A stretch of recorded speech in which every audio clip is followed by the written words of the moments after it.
अच्छा, तो ये जो मास्क है, मान लीजिए हम तो क्लास में है, डबल वैक्सीनेटेड है, तो हम तो मास्क उतार के पढ़ा सकते हैं। लेकिन आप लोग बेटा, मेरा एक आप लोगों से निवेदन है, आप लोग मेरे अच्छे प्यारे प्यारे बच्चे हैं, तो भूल कर भी मास्क कभी भी पब्लिक प्लेस पर रिमूव मत करिएगा, ठीक। मास्क यूज करिए, किसी अपरिचित अनजान से फिलहाल मिलने से बचिए, बाहर जाने से बचिए। ठंडी का मौसम है, घर पे ही अच्छा अच्छा बनाइए, खाइए, पढ़िए, सोइए। थोड़ा सा बाहर जाने से परहेज करिए। बात समझ में आ रही है ना? Yes sir. अच्छा, पूनम बहुत हंस रही है बेटा, क्या बात है, बताओ, हम भी हंसे नए साल में।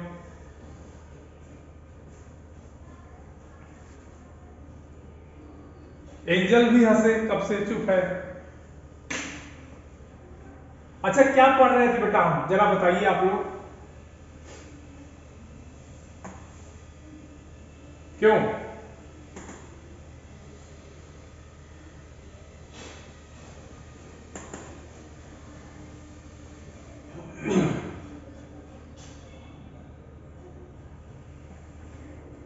पानी की कहानी।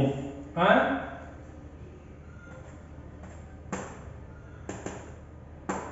सर पानी की कहानी। पानी की कहानी। कौन चैप्टर था ये? Chapter number 16। Yes sir. Yes sir. यही था बेटा जो हमारे सामने है। स्क्रीन विजिबल नहीं। अच्छा, स्क्रीन विजिबल कर दे। ओ नो, सॉरी बेटा, स्क्रीन विजिबल हो जाएगी, ये लीजिए।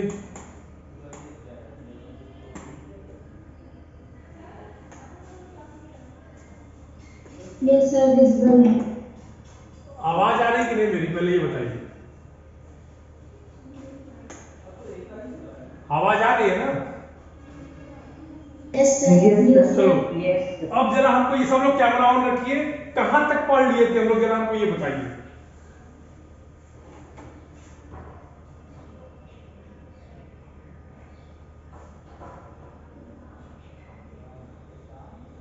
कौन बताएगा?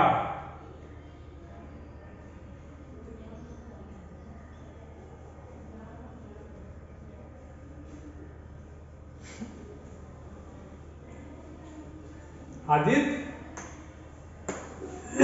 बताइए भाई, कहां तक हो गया था? कहां तक हो गया था? चलो, भुलक्कड़ हो ना? क्या हो, भुलक्कड़?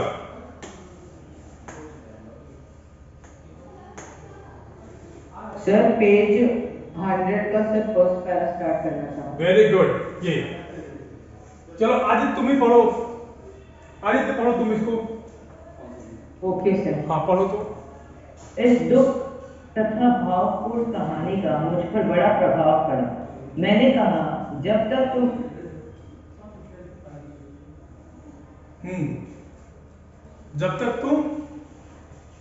जब तक तुम मेरे पास हो, कोई पत्ता तुम्हें ना छू सकेगा। भैया बुक से पढ़िए, बुक से।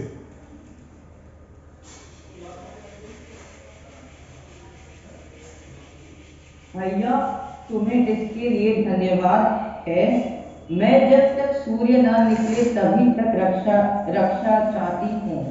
उनका दर्शन करते ही मुझ में उड़ने की शक्ति आ जाएगी। मेरा जीवन विचित्र घटनाओं से परिपूर्ण है। मैं उसकी कहानी तुम्हें सुनाऊंगी तो तुम्हारा हाथ तनिक भी न रुकेगा। अच्छा सुनाओ।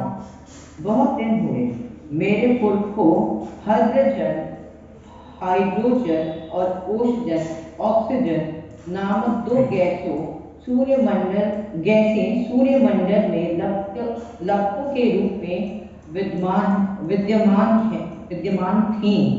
सूर्यमंडल अपने निश्चित मार्ग पर चक्कर काट रहा था। वे दिन थे जब हमारे ब्रह्मांड में उथल पुथल हो रही थी। अनेक ग्रह और उपग्रह बन रहे थे।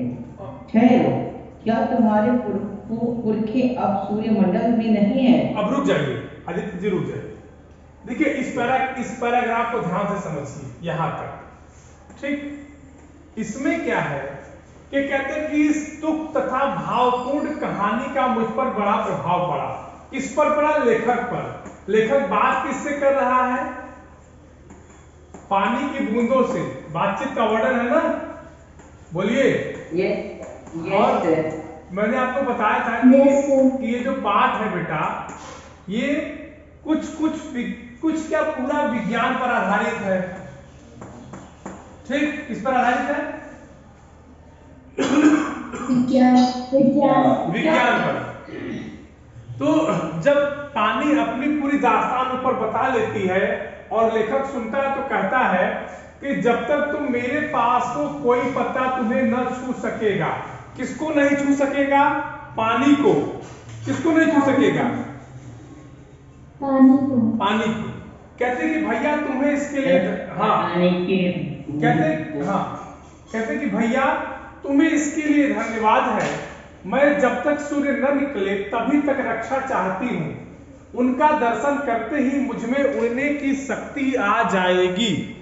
क्या होगा? उनका दर्शन करते मुझमें क्या हो जाएगी? उड़ने की शक्ति आ जाएगी। किसका दर्शन करते हुए?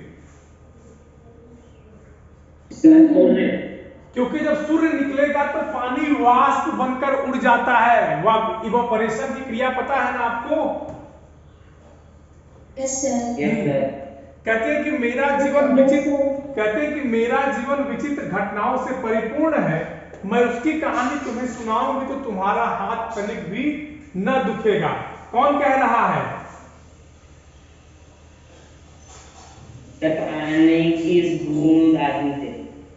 कौन कह रहा है? पानी की बूंद। हाँ, ठीक। कहते हैं कि अच्छा सुनाओ। तो फिर वो लेखक कहता है कि अच्छा सुनाओ। बहुत दिन हुए मेरे पुरखे मतलब जो उनके पिछले वाली पीढ़ी है, उनमें कौन थे? हाइड्रोजन जिसका नाम है हाइड्रोजन और ओसजन जिसका नाम है ऑक्सीजन नामक दो गैसें सूर्यमंडल में लपटों के रूप में विद्यमान थी। पानी का फार्मूला आपको पता है? H2O। बोलिए। ठीक। तो वही पानी बताती है कि मेरे जो दो पुरखे थे उसमें एक हाइड्रोजन थे और एक ऑक्सीजन। ये दोनों गैसें सूर्यमंडल में लपटों के रूप में विद्यमान थे। सूर्यमंडल अपने निश्चित मार्ग पर चक्कर काट रहा था। वे दिन थे जब हमारे ब्रह्मांड में उथल पुथल हो रही थी। अनेक ग्रह और उपग्रह बन रहे थे। अच्छा, आप लोग एक कहानी सुने हैं जिसमें यह बताया गया है कि सूर्य पहले एक आग का गोला था। बोलिए। और मतलब कि उसका एक टुकड़ा गिरा, फिर बारिश हुई, ठंडा हुआ तो नए ग्रहों का निर्माण हुआ। इस तरह की कहानी आप लोग सुने होंगे ना? Yes sir. बोलिए। तो जो पानी है वह इसी को बता रही है। किससे बता रही है? लेखक कौन है इस पाठ के? एंजल द्विवेदी। पूनम बताइए कौन लेखक है? रामचंद्र तिवारी। याद रखिए, आप लोग भूल रहे हैं। बाकी लोग तो देख रहे हैं क्लास से गायब भी हो गए। खुशी, आदित्य, जिया, अभिनव, प्रिंस सब लोग गायब है बेटा। अच्छा बेटा, कोई बात नहीं। कहते हैं फिर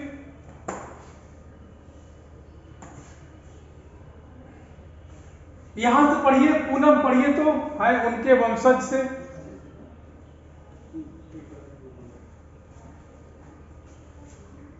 पूनम है उनके वंशज अपनी वैवाह लपटों से अब भी उनका बेटा माइक ऑन करिए। किसका माइक ऑन है?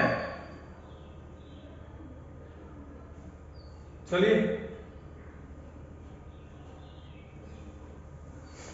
पढ़िए पढ़िए पढ़िए। है उनके वंशज अपनी भयावह लपटों से अब भी उनका मुख उज्जवल किए हुए है।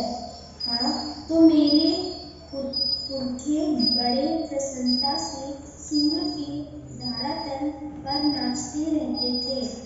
एक दिन की बात है कि दूर एक प्रचंड प्रकाश पिंड दिखाई पड़ा। उनकी आंखें चौंधियाने लगी। यह पिंड बड़ी तेजी से सूर्य की ओर बढ़ रहा था। ज्यों-ज्यों पास आता जाता था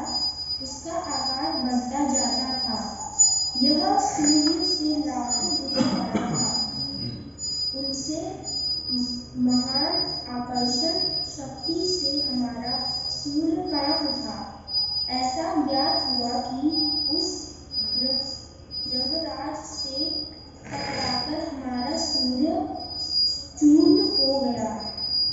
वैसा न हुआ, वह सूर्य से संग्रहों मील दूर से ही घूम चला, परंतु उनके भीषण आकर्षण शक्ति से के कारण सूर्य का एक भाग टूटकर उनके पीछे चला। सूर्य से टूटा हुआ भाग इतना भारी खिंचाव संभाल न सका और कई टुकड़ों में टूट गया। उन्हीं में से एक टुकड़ा हमारी पृथ्वी है। यह प्रारंभ में एक बड़ा आग का गोला थी। ठीक है, रुक जाइए। देखिए, अब जब उसको पानी अपनी बात बता रही लेखक को, तो कहते हैं कि सूर्यमंडल अपने निश्चित मार्ग पर चक्कर काट रहा था। जब बताया ना कि जब ग्रह और उपग्रह बन रहे थे, तभी लेखक कहता है कि ठहरो, माने रुको, कि क्या जिस तरह से तुम बता रही हो कि तुम्हारे जो तुम पुरखे थे हाइड्रोजन और ऑक्सीजन, क्या अब वो इस सूर्यमंडल में नहीं है? प्रश्न पूछता है। तो पानी उत्तर देते हैं कि है। उनके वंशज अपनी भयावह लपटों से अब भी उनका मुख उज्ज्वल किए हैं। हाँ, तो मेरे पुरखे बड़ी प्रसन्नता से सूर्य के धरातल पे नाचते रहते थे। पानी बताती कि जो मेरी जो पुरखे थे, वो सूर्य का जो धरातल था इस पे अपना नाचते, मतलब घूमते रहते थे। और क्या हुआ कि एक दिन की बात है, दूर एक प्रचंड प्रकाश पिंड दिखाई पड़ा। उनकी आंखें चौंधियाने लगी, मतलब इन हाइड्रोजन और ऑक्सीजन को एक सूर्य का टुकड़ा दिखाई पड़ा, और उस टुकड़े में चौंधियाना मतलब जल सूखने लगा। जब सूर्य खूब तेज गर्म होता है तो पानी सूख जाता है, पता है कि नहीं आप लोगों को? Yes sir. कहते हैं कि ज्यों-ज्यों पास आता जाता था उसका आकार बढ़ता जाता था। यह सूर्य से लाखों गुना बड़ा था। उसकी महान आकर्षण शक्ति से हमारा सूर्य कांप उठा। ऐसा ज्ञात हुआ कि उस ग्रहराज से टकराकर हमारा सूर्य चूर्ण हो जाएगा। चूर्ण मतलब एकदम चूर चूर हो जाना। कहती है कि उसको देखकर लगा, जो सूर्य के नजदीक गिर रहा था, कि अगर हमारे सूर्य से ये टकरा गया तो हमारा सूरज तो एकदम चूर चूर हो जाएगा। लेकिन वैसा न हुआ। वह सूर्य से सहस्त्रों मील दूर से ही घूम चला। मतलब सूर्य, ये अगर मान लीजिए सूर्य है, तो यहां से हजारों किलोमीटर पहले से ही यह घूम गया। और फिर हुआ क्या कि भीषण आकर्षण शक्ति के कारण सूर्य का एक भाग टूटकर उसके पीछे चला। ये इसके अंदर इतनी आकर्षण शक्ति थी। आकर्षण शक्ति समझते हैं? चुंबक देखिए, चुंबक, मैग्नेट। हाँ, मैग्नेट के पास एक दूसरे वस्तु को खींचने की शक्ति होती है। तो ठीक इसी प्रकार की आकर्षण शक्ति दूसरे सूर्य के पदार्थ के पास थी। तो जब एक सूर्य यहाँ है, एक सूर्य यहाँ है, और ये आ रहा है, तो जब ये घूमा तो इसको खींचता रहा। और खींचते समय क्या हुआ, क्योंकि पास तो आया नहीं, खींच तो पाया नहीं, तो इसका एक भाग टूट गया। समझ रहे हो ना? Yes sir. और यस सर। हाँ, और कहते हैं कि सूर्य से टूटा हुआ भाग इतना भारी खिंचाव संभाल न सका और कई टुकड़ों में टूट गया। अब जब मानो ये टूट के इतना बड़ा हुआ, अब इसके पीछे पीछे जा रहा है, तो इसकी भी तो एक क्षमता है ना, फिर ये अपने कई खंडों में और टुकड़े टुकड़े होने लगा। ठीक, और उन्हीं में से एक टुकड़ा हमारी पृथ्वी है। यह प्रारंभ में एक बड़ा आग का गोला थी। आप लोग पढ़े होंगे शुरू विज्ञान में कि हमारी पृथ्वी पहले एक आग का गोला थी। बोलिए। ठीक। फिर लेखक कहता है कि ऐसा, आश्चर्यचकित से ऐसा, परंतु उन लपटों से तुम पानी कैसे बनी? जब पानी यह बात बताती है कि ऐसी ऐसी घटना घटी है, तो जो लेखक है कहता है कि अच्छा ऐसी बात है, लेकिन पहले ये बताओ कि तुम पानी कैसे बनी? अगर तुम आग का गोला थी या ऐसे ऐसे तुम्हारे पुरखे थे, हाइड्रोजन और ऑक्सीजन थे, गैस थे, तो तुम पानी कैसे बन गई? गैस भाई O2 और H2, यही तो ऑक्सीजन और हाइड्रोजन है। बोलिए। Yes sir. और पानी के पुरखे यही है, क्योंकि पानी का अणुसूत्र यही होता है H2O। बोलिए।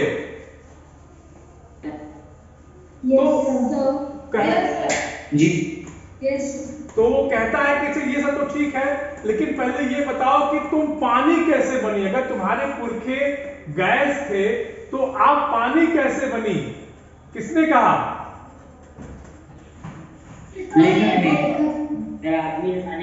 हाँ, गुड, वेरी गुड। समझ में आ रहा है तुम लोगों को कम से कम। कहती है कि मुझे ठीक पता नहीं, हाँ यह सही है कि ग्रह ठंडा होता चला गया। अब देखिए, कहती है कि मुझे तो पता नहीं, लेकिन इतना है कि जो हमारा ग्रह था वह एकदम, चूंकि पहले आग का गोला था, फिर धीरे धीरे सूर्य से अलग हुआ तो वह लगातार क्या हो गया? ठंडा होता चला गया। और मुझे याद है कि अरबों वर्ष पहले मैं हाइड्रोजन माने हाइड्रोजन, ऑक्सीजन माने ऑक्सीजन, ऑक्सीजन के रासायनिक क्रिया के कारण उत्पन्न हुई हूं। तो कहती है कि लेकिन मुझे याद है कि अरबों वर्ष पहले मैं हाइड्रोजन और ऑक्सीजन के रासायनिक क्रिया के फलस्वरूप उत्पन्न हुई हूं। ये कौन कहता है? ठीक। कहते कि उन्होंने आपस में मिलकर अपना अप्रत्यक्ष अस्तित्व गवा दिया है और मुझे उत्पन्न किया है। मतलब उन्होंने आपस में मिलकर अपना प्रत्यक्ष अस्तित्व गवा दिया है। किसने? हाइड्रोजन और ऑक्सीजन ने मिल करके। जो उनका प्रत्यक्ष मतलब होता है मूल रूप, जो सामने हो, उनका जो मूल रूप था वो क्या था?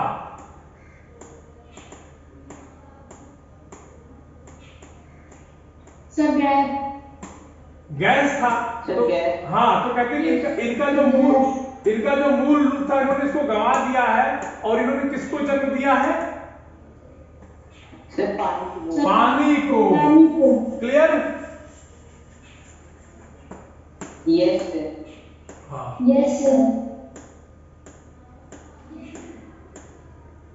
कहते हैं कि उन दिनों में भाप के रूप में पृथ्वी के चारों ओर घूमते फिरती थी। उसके बाद न जाने क्या हुआ। कहते कि जब मैं पानी बनी हूं तो फिर मैं भाप के रूप में पृथ्वी के चारों ओर घूमती फिरती थी। फिर न जाने, फिर उसको पता नहीं है पानी को कि क्या हुआ। जब मुझे होश आया तो मैंने अपने को ठोस बर्फ के रूप में पाया। अब देखिए, पानी का जो ठोस रूप होता है वो बर्फ होता है, आइस। पता है कि नहीं? Yes sir. बोलिए। Yes sir.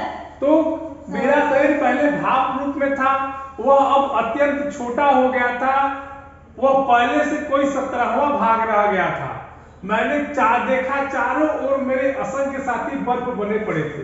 अच्छा देखिए, मान लीजिए, समझिए, ये मान लीजिए कोई पदार्थ है, इसमें गैस के अणु दूर दूर रहते हैं ना, ऐसे ऐसे।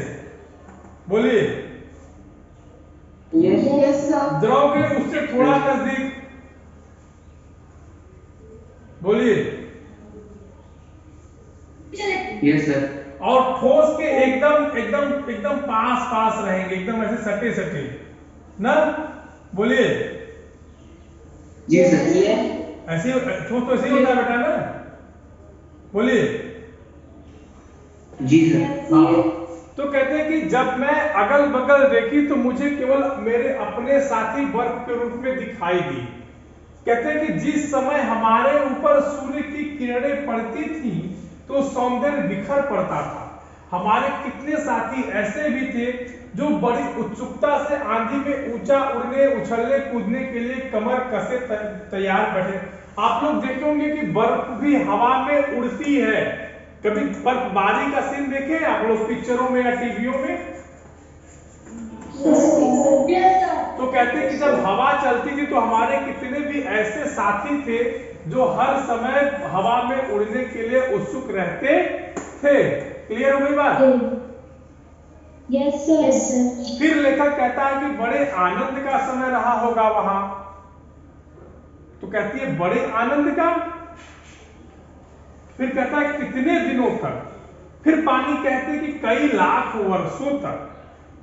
फिर लेखक कहता है कई लाख, तो कहते हैं कि हाँ, चौको नहीं, मेरे जीवन में 100-200 वर्ष दाल में नमक के समान भी नहीं है। मतलब पानी अपना इतिहास बताते हुए कहती है कि तुम्हारे लिए जीवन की आयु 60-70 साल होगी, लेकिन मेरे लिए जीवन के 100-200 साल उतने भी नहीं जितना नमक में पानी या पानी में नमक या दाल में नमक मिलाया जाता है। क्योंकि पानी की लाइफ तो बहुत दिनों तक होती है ना, कई कई लाख वर्षों तक होती है। बोलिए,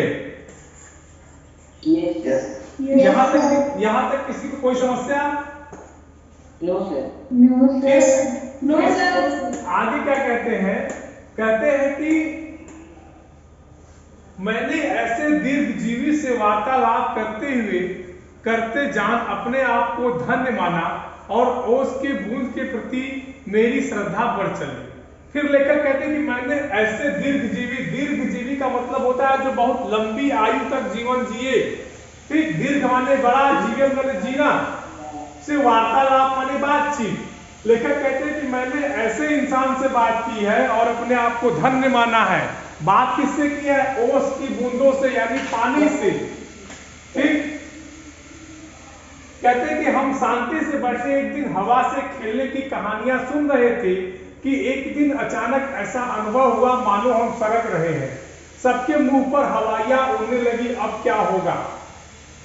देखिए, यहाँ लेखक लिख रहा है कि एक दिन हम लोग बात कर रहे थे कि हवा चलने लगी और हमको लगा कि हम लोग सरक रहे हैं। फिर सबके मुंह पर हवाइयां उड़ना मतलब आश्चर्यचकित होना कि अब क्या होगा। इतने दिन आनंद से काटने के पश्चात अब दुख सहन करने का साहस हमें न था, पर बहुत पता लगाने पर हमें ज्ञात हुआ कि हमारे भार से ही हमारे नीचे वाले भाई दबकर पानी हो गए हैं। उनका शरीर ठोसपन को छोड़ चुका है और उनके तरल शरीर पर हम फिसल चले हैं। मान लो यहाँ सब बर्फ रखी है, ठीक है बेटा, तो ऊपर से हवा चल रही है, इनके तापमान में वृद्धि हो नहीं रही, ये गल रहे हैं। जब ये पानी बनेगी तो ऊपर वाला हिस्सा नीचे बैठेगा कि नहीं बैठेगा? बैठेगा ना। बस इसी प्रकार की बात है, इसको पढ़ेंगे तो समझ में आ जाएगा। जहां दिक्कत होगी पूछ लीजिएगा। किसी कोई समस्या? No sir. अगला पैराग्राफ। कौन चिल्ला रहा है जी क्लास में? कौन है? विनम्र बेटा, कायदे से विनम्रता दिखाइए, उदंडता नहीं। नाम के अनुरूप काम करिए, विपरीत काम मत करिए।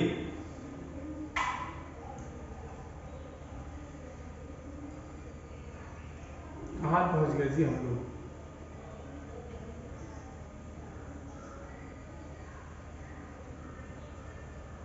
ये ना बेटा 102 यही ना? हाँ, एंजल द्विवेदी क्लास कर रहे हैं क्या?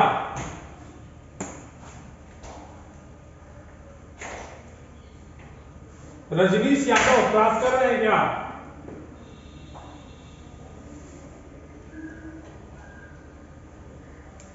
बोलिए तो।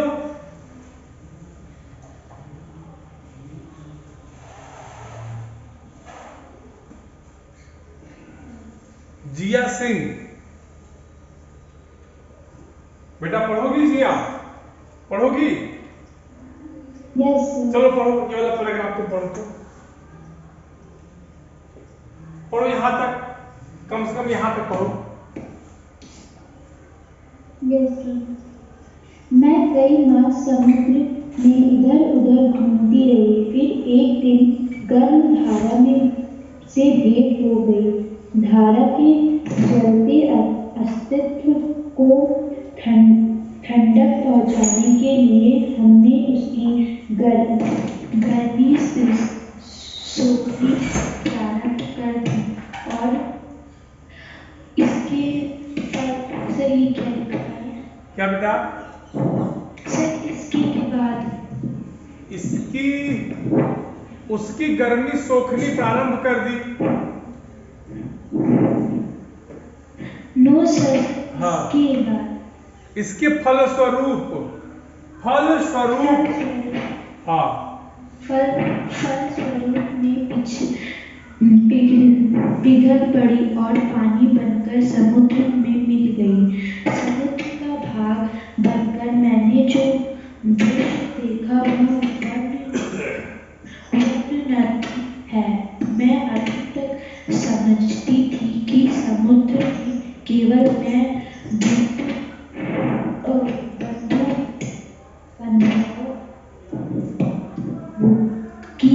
का ही राज्य है, परंतु अब ज्ञाता है कि समुद्र में चालन पालन वास्तव में दूसरे ही जीवों की है और उसमें नीर नामक भार है। पहले का आरंभ मुझे जी मचलने लगा, धीरे धीरे सब सहन हो चला। अब देखिए, अब पानी जो है, अब सुनो, अब देखो, अब पानी अपनी दास्तान बताती है कि कई मास माने होता है महीना, मंथ जिसे आप लोग कहते हैं ना, ठीक है, कि कई महीने पानी जो है समुद्र में इधर उधर घूमती रही। फिर एक दिन गर्म धारा से भेंट हो गई। गर्म धारा मतलब बहते पानी से। धारा के चलते अस्तित्व को ठंडक पहुंचाने के लिए हमने उसकी गर्मी सोखनी प्रारंभ कर दी। अब कहते हैं कि जब मैं बर्फ थी और जब मुझसे गर्म पानी आकर मिला तो मैंने उसकी गर्मी सोखनी प्रारंभ कर दी और इसके फलस्वरूप मैं पिघल पड़ी। कौन? बर्फ। और फिर पानी बनकर कहां मिल गई? समुद्र। ठीक। कहते हैं कि जब मैं समुद्र में, देखो अब बर्फ जब पानी बनकर के समुद्र में मिल जाएगा तो फिर ये पानी हो जाएगा, बर्फ तो रह नहीं जाएगा। बोलिए। Yes sir. तो कहते हैं कि समुद्र का भाग बनकर मैंने जो दृश्य देखा वह वर्णनातीत है, मतलब वह कल्पना से परे है, उसकी व्याख्या करना बड़ा मुश्किल है। कहते हैं कि मैं अभी तक समझती थी कि समुद्र में केवल मेरे बंधु बांधवों का ही राज्य है। बंधु बांधव इसके कौन थे? हाइड्रोजन और ऑक्सीजन। समुद्र में केवल इसके बंधु बांधवों का राज्य है। परंतु अब ज्ञात हुआ कि समुद्र में चहल पहल वास्तव में दूसरे ही जीवों की है। आपको पता होगा कि समुद्र में कई प्रकार के जीव रहते हैं। बोलिए।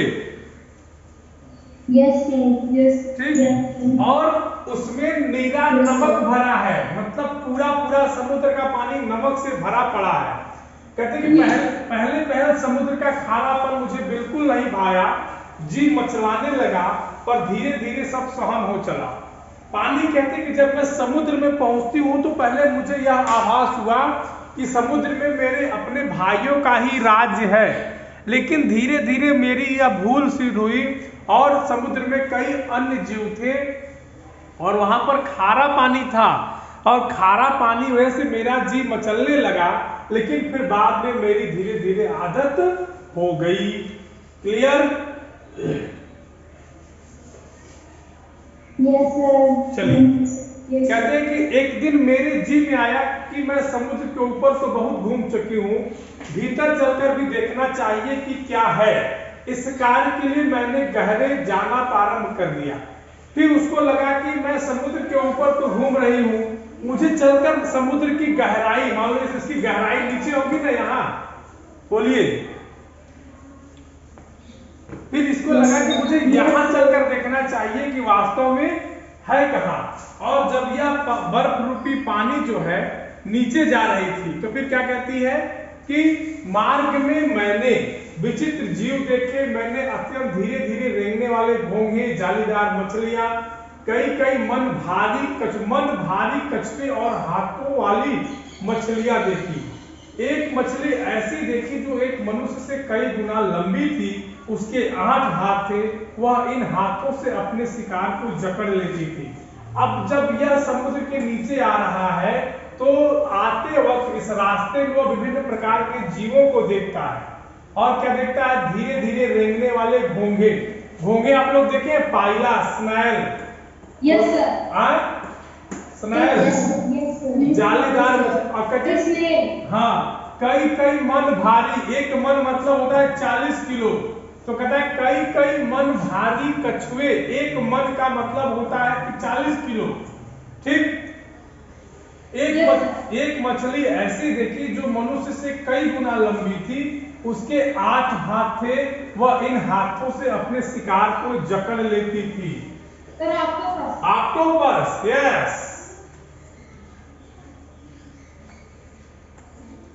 अगला वाला पैराग्राफ कल से पढ़ाएंगे, ठीक है? हाँ, अगली क्लास किसकी आप लोगों की है? Sir maths. मैथ्स।